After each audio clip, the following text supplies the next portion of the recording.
Magandang gabi mga ko, ano? So eto, may nag-send sa atin ng videos na kung saan kakaibang bato daw ito makakuha. So pinapalo nila ng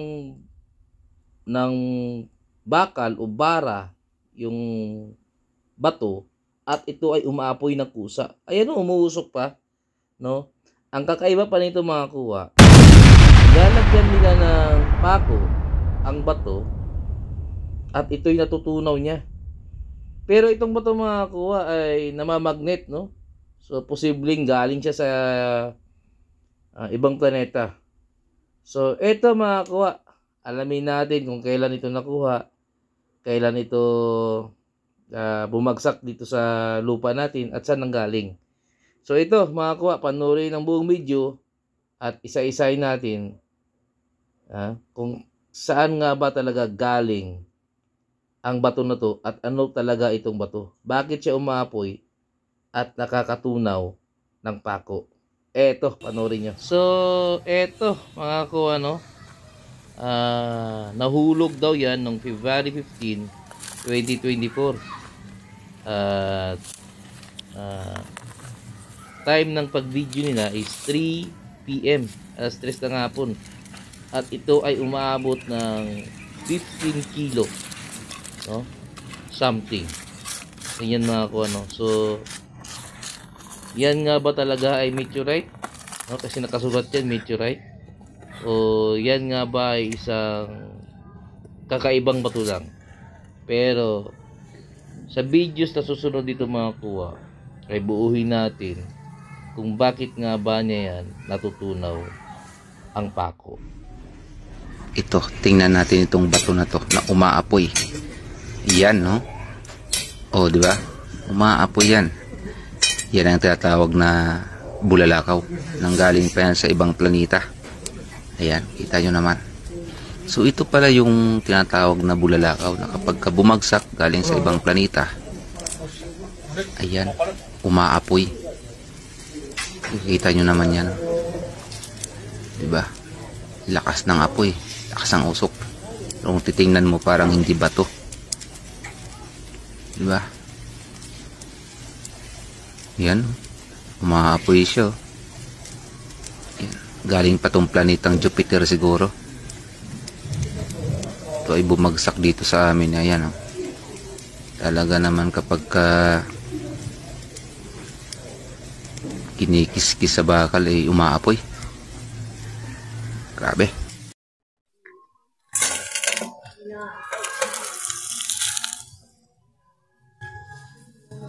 Balik.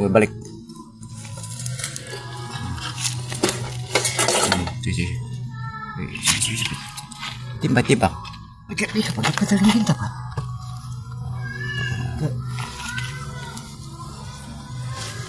Mapasang mo nga ni ka. Ang batiugot.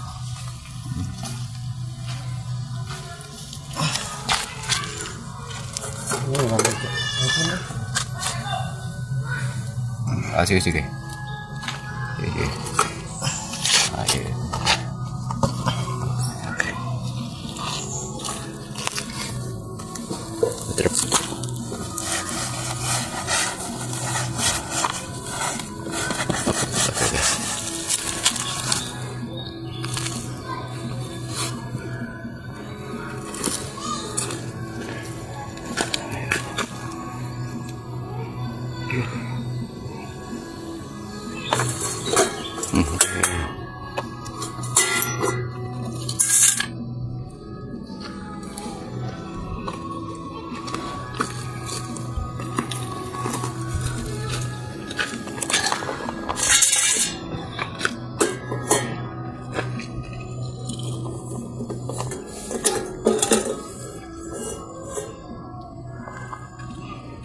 Concrete.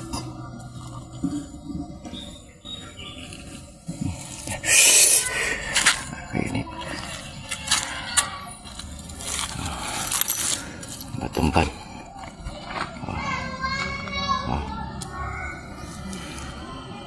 Muna ka sabi ka chis. Kapat.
ito, tingnan natin itong bato na to na umaapoy.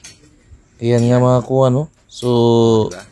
Umaapoy yan. umaapoy talaga. Yan ang tinatawag No? na Paulit-ulit kung bulalaw. panurin yan mga Galing kuha. yan sa ibang planeta. Ay talaga umaapoy. Ayan, kita Yung nyo bato naman. na yan. So ito pala yung tinatawag So, yung na isang bulalaw. bato Pagka bumagsak galing sa ibang ay planeta. isa lang yan sila. Ayan, Makinis yan sa kabila. umaapoy. At yung sa yung umaapoy na yan, Kita nyo naman yan. yan ay parang wrap, no? Diba? So, nakakapagtaka kasi wala naman silang mga wire Tingnan dyan. mo parang hindi bato. Wala naman silang mga Diba? nilagay dyan. Kundi talaga pinukpok nila yung bato. Yan. No? Saan kaya galing yung bato na yan? Kayo makakuha. Mag-comment Galing kayo pa to, kung galing saan, ng Jupiter siguro. ano ba talaga yung bato na yan.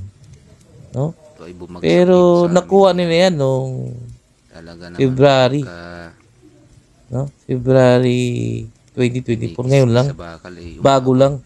No? Ilang buwan lang grabe. makakakuha. At eto naman makuha, no? Tinitimbang nila. So, paulit-ulit nilang tinitimbang makakuha. 15 kilo. Hindi ko alam kung parehas ba yung bato na yan o magkaibang bato na yan. Kasi makinis tong isa eh. At yung isa naman, wrap naman. Pero siguro sa likod niya, at yung sa harap naman, kasi yung pag-meteorite kasi, kung tumatama yun sa apoy, nagiging makinis yun eh. Parang ganyan.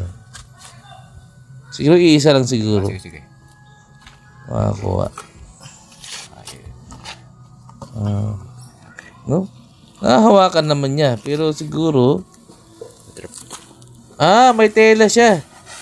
So, pinahawakan nila, may tela. Baka mainit talaga yung bato na yan. No? So, saan kaya itong bato na to makakuha? Kapag meteorite to, malaking pera to makakuha, no? Oh, shout out dyan kay Boss Toyo. O sa mga scientist dyan, no? Kakaibang bato. Dito yan sa lugar na yan. Tapos nilagyan nila ng pako, makakuha. Tingnan natin kung matutunaw talaga nila yan. Ang daming pako nilagay, makakuha. So siguro mga 100 times ko na itong pinanood. Talagang totoo, walang mga wire dyan eh. Concrete. No? Hindi naman pwedeng kung may kuryente yan na sinaksak dyan o ano. Pero bato kasi yan eh. No? Matumpal. So, ayan mga kuha, nagmamagnet siya. No? Talagang nagmamagnet siya. Malakas yung magnet niya. Oo nga, natutunaw nga niya yung pako. Ayun oh. Tumutulo pa yung bakal ng pako. O ayun, pako talaga yan oh. So, siguro kung mabigyan tayo ng pagkakataon na napuntahan natin ang bato na to, ay malamang pwede natin i-video ng mismo tayo ang nag-video. Kasi ito pinasa lang sa akin ito makakuha eh. Oh, mayroon pa silang 7-Eleven na resibo para kung anong date yan. So, February 15, 2024, no? Time, 3 p.m. Alas 3 na nga po nila binidyo yan. So, ang kilo is 15 something kasi di ko na nakita. So, nakalagay dyan is meteorite. Totoo talaga ba? Meteorite yan? So, kayo mga kuha, mag-comment kayo kung ano ba talaga yan, no? Actually, wala rin akong idea hanggat di kayo nalalapitan. Pero according sa mga testing niya, kakaiba. No? Mainit pala talaga yung meteorite. Kahit mga 3 buwan na. No? So, ayan mga kuha, no? Natutunaw niya talaga yung pako.